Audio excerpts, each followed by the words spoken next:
El equipo Lavallato polariza.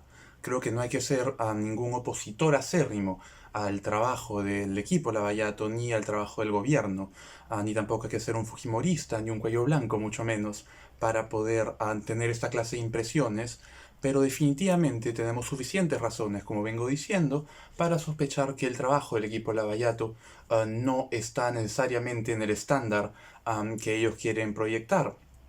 Eso se ha traducido en la actualidad en relación a la opinión pública a dos posturas respecto al tema, siendo la primera que, bueno, efectivamente es un trabajo muy bueno el que se está haciendo, la lucha contra la corrupción está yendo a viento en popa y se está tumbando todos los criminales que había que tumbarse hace ya mucho tiempo. Eso es por un lado. Por otro lado, pues tenemos a detractores pues espantosos, acérrimos también, que ven en este grupo de fiscales dirigidos por el fiscal Vela, un grupo de mercenarios del Estado. Entonces es importante poder ver qué hay por debajo de estas posturas que parecen irreconciliables, que parecen jamás poder llegar a ninguna suerte de acuerdo respecto a las visiones que tienen. Así que creo que sería interesante centrar este segundo capítulo de Entre las Cuerdas alrededor de la siguiente pregunta. Equipo Lavallato, ¿héroes o mercenarios? Hemos titulado esta primera parte Los mercenarios y vamos a dividirla en tres argumentos que nos permiten pues ilustrarla. Creo que el primer argumento sería poder poner en valor que de acuerdo a muchas personas lo que se está haciendo es una perversión de un principio básico de la justicia en nuestro país y en muchos otros países, que es la presunción de la inocencia hasta la demostración de la culpabilidad. Ha habido pues muchas prisiones preventivas contestables, de personas que han pasado pues años de años en la cárcel, como ha sido el caso de Belaúnde Locio, por ejemplo, sin haber logrado una condena, ni siquiera un juicio. Al final les venció la prisión preventiva sin que tuviera pues un juicio. Eso es un abuso. Eso claramente es algo que no va de la mano con la búsqueda de la justicia y la búsqueda de la verdad. Por otro lado, pues esto ha sido muy criticado, ya que de acuerdo a muchos detractores, lo que está pasando acá es que se está de alguna manera chantajeando, se está engañando a las personas para que colaboren con la justicia. Este es el caso del exministro Castilla, del gobierno de Humala, fue ministro de Economía. Él, pues, desde que inició todo esto, él colaboró con la justicia, incluso cuando trabajaba en Canadá, porque él hasta hace poco trabajaba en Canadá, y él venía al país cuando era necesario y colaboraba pues con los requerimientos del Ministerio Público. En una de estas lo que pasó es que se le hizo venir y cuando una vez estaba acá, pues se le dictó el impedimento de salida y él se quedó acá, hasta ahora sigue acá, en lo que muchos consideran pues una injusticia con una persona que no estaba huyendo de la justicia justamente de este equipo, Lavallato.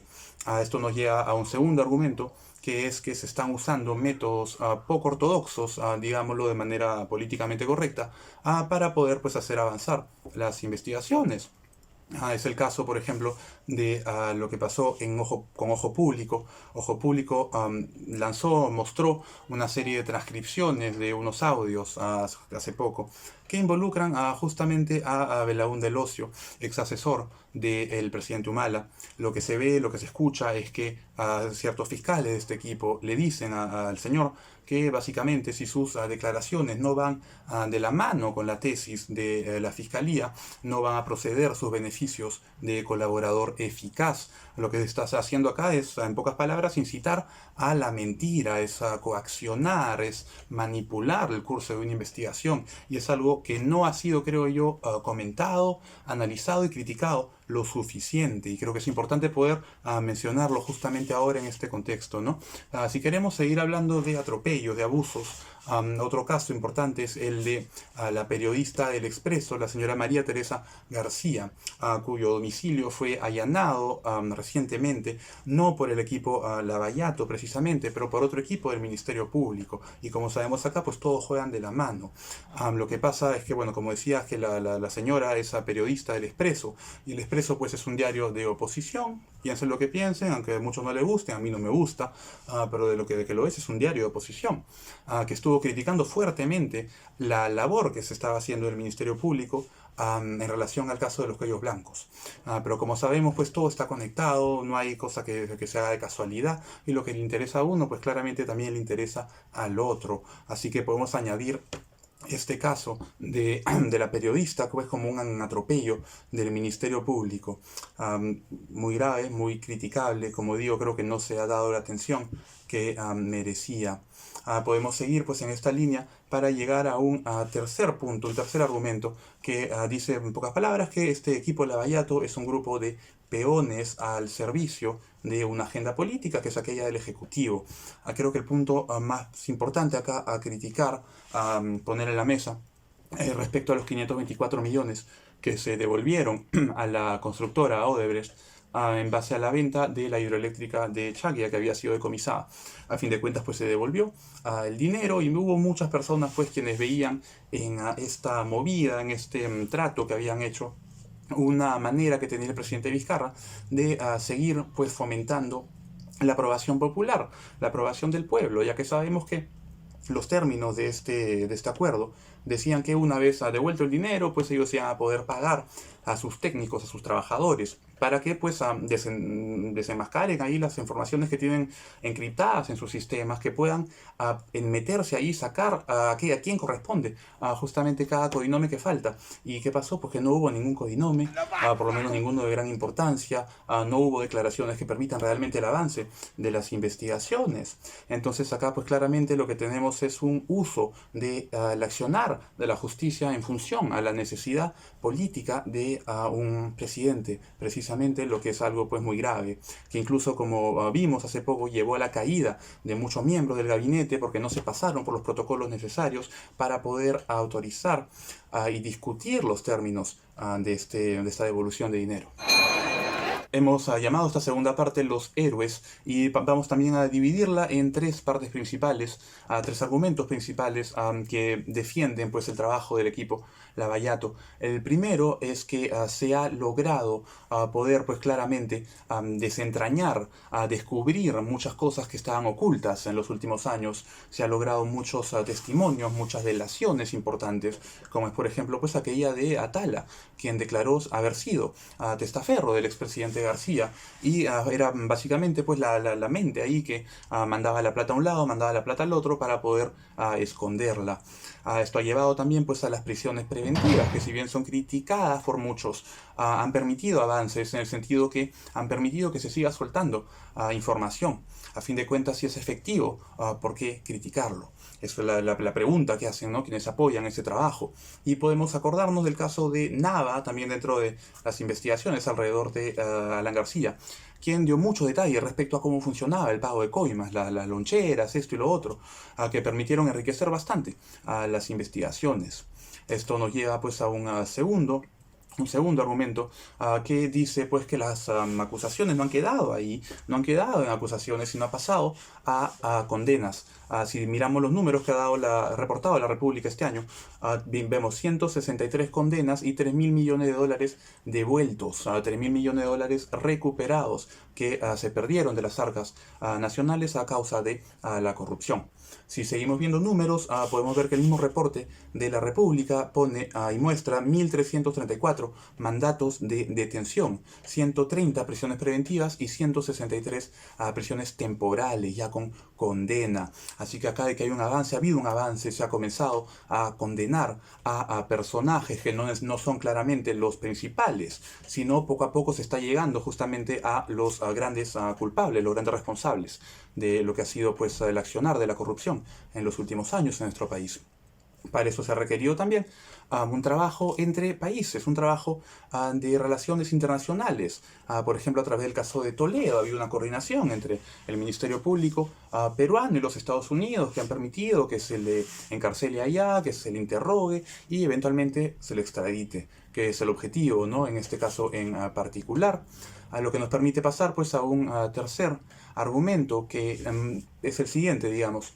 Lo que está permitiendo todo este avance de las investigaciones es que podamos nosotros revisar ciertas leyes que han permitido de una forma u otra que se dé esta corrupción, como es la ley de financiamiento de los partidos políticos, que ha sido reformada recientemente, sin embargo no ha sido reformada como debería haberlo sido, y eso lo vimos con el Congreso que teníamos el año pasado, y ya sabemos todo lo que pasó. Hasta ahora se está hablando de la importancia de echarle un ojo, de retocar ciertas leyes, como es por ejemplo la del financiamiento, que en la manera en la que está diseñado hoy día, permite aún a cierto grado de pitufeo. Vemos, por ejemplo, acá declaraciones de Tuesta, de Fernando Tuesta, quien llevó a cabo pues toda la comisión que se encargó de la reforma política, que dice que el marco normativo es insuficiente y que el financiamiento privado representa también un problema, ya que es más difícil de controlar, de acuerdo a lo que dice Tuesta, por lo que decía el riesgo de pitufeo que hasta ahora existe. Así que ese tercer argumento creo que es importante, ya que parte del objetivo de todo esto no es solamente mandar a la gente a la cárcel para que paguen por sus delitos, sino pues asegurarnos de tener una base legal que dificulte el trabajo de estas personas inescrupulosas que quieren pues hacer dinero a costa del Estado y del pueblo peruano. Si queremos sacar tres consideraciones, tres conclusiones principales, creo que habría que comenzar viendo que el trabajo que ha llevado a cabo el equipo Lavallato recientemente es uno pues que ha permitido abrirnos los ojos ante lo que es realmente nuestra clase política. De hecho, pues ya han sido muchos años en los que se dudaba, en los que no se sabía realmente si tal o tal era corrupto, si tal o tal no era corrupto, y creo que estos últimos años han permitido pues brindar informaciones que no teníamos, nos ha permitido saber cosas que no sabíamos, y eso ha sido muy importante, ya que nos da los elementos que necesitamos para comenzar a poder pensar en reformar esa realidad con la que no estamos de acuerdo, esa política que no logra su cometido, que es pues trabajar a favor del pueblo. Eso es un punto importantísimo. Por otro lado, un punto que nos permite en cierta medida matizar aquello que acabamos de decir es pues el punto principal de la segunda parte, que dice pues que ha habido pues una serie de injusticias, de abusos de autoridad, una suerte de politización muy peligrosa de la problemática. Si pensemos pues en el caso de la periodista de Expreso, que es una cosa terrible, y creo yo que no se ha comentado, no se ha difundido eso con la intensidad con la que debería haber sido comentado, creo yo. Otra cosa muy grave ha sido pues la donación, la devolución de los 524 millones a Odebrecht. Eso no es algo que se debería haber hecho, porque eso se hizo en el marco de un trato. Se hizo en el marco de un trato, de acuerdo al cual, pues a cambio de ese dinero se iba a seguir liberando información, porque con eso se iba a pagar a los técnicos. No pasó eso, pues no se nos dio nada. No funcionó en ese sentido. Y pues ese es un caso de varios, pero creo yo que es el más grave, sobre todo en el contexto actual, en el que pues claramente ese dinero nos haría pues gran utilidad, sería muy positivo pues para poder contar con eso, hacerle frente a la pandemia.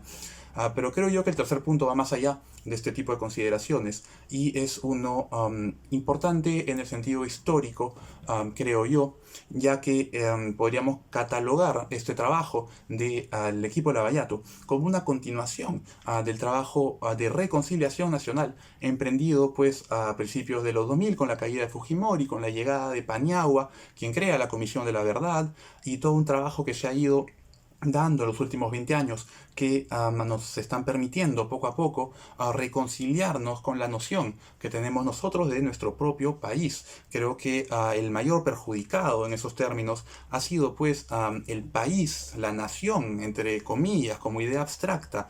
La gente ha perdido total confianza en la clase política, ha perdido fe en lo que representa su país, ha perdido esa relación esencial con pues el corazón de lo que es su país. Ya no existe eso, o por lo menos no existe como debería existir. Y si ponemos el trabajo del equipo Lavallato en esa misma línea, es de una importancia esencial. Así que creo que estamos en medida de declarar un ganador. Bueno, si tenemos que hablar de ganadores, pues definitivamente acá se la lleva el equipo Lavallato, por más que haya habido pues una serie de cuestiones que no terminan de encajar, una serie de cosas pues un poco dudosas del punto de vista legal, pues el trabajo es innegable, los resultados son innegables y la importancia también es innegable, y más que hoy día la vamos a ver en el futuro, sobre todo pues en relación al último punto que hacía de la importancia de la reconciliación, de la búsqueda de la verdad en el camino pues de la formación de una nación que eventualmente seremos y que definitivamente hoy no somos. Entonces yo creo que el punto más importante va por ahí y es lo que hace pues que declaremos ganador acá al equipo Lavallato. Bueno, muchas gracias por habernos acompañado. Si tienen algún comentario, algo que les pareció pues inadecuado, algo que debería haber mencionado, algo que me olvidé, hágame saber, ¿no? Hágame saber si no están de acuerdo con la decisión final o qué otros temas pues les gustaría que pudiera comentar. Así podemos pues seguir nosotros también en nuestro intercambio. Y bueno, nada, eso ha sido todo por hoy. Muchas gracias.